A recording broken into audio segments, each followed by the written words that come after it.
শিক্ষিত হয়ে তারা কৃষকের ধরেছেন হাল। আমরা সাধারণ মানুষ হয়ে কিসের করি এত অহংকার? আমরা যদি সবাই ধরি কৃষকের হাল, তাহলে কি হবে না দেশের উন্নতির হাল? শহরের কিছু লোক কৃষকদের বলেন গেঁয়ো। আমি তাদেরকে বলি, আপনারা গরুর দুধ না খেয়ে খাবেন কুকুরের মুত। কারণ গরু পালে কৃষকে, তাই তো কৃষককে ভালোবাসে সকলে। ওই দেখা যায় তাল গাছ, ওই আমাদের গা, কবিরা গেছেন বইল্যা। এইভাবেই আমাদের জীবন যাইতেছে চইল্যা। কত সুন্দর এই কৃষকের মাঠে হাওয়া, আপনাদের দেখানোর জন্যই আমার আওয়া।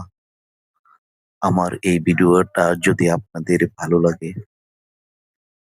তাহলে আপনারা বেশি বেশি লাইক কমেন্ট শেয়ার করে কৃষকের মন জাগিয়ে দিবেন। এটাই আমার উদাত্ত আহ্বান। সকলেই ভালো থাকবেন, সুন্দর থাকবেন, এই কামনা ও প্রত্যাশা। জয় হোক মেহনতি কৃষকের। বিদায় নিতে গিয়েও বিদায় নিতে মন চায় না কৃষকের মাঠ থেকে। তারপরেও বিদায় নিতে হয়েছে।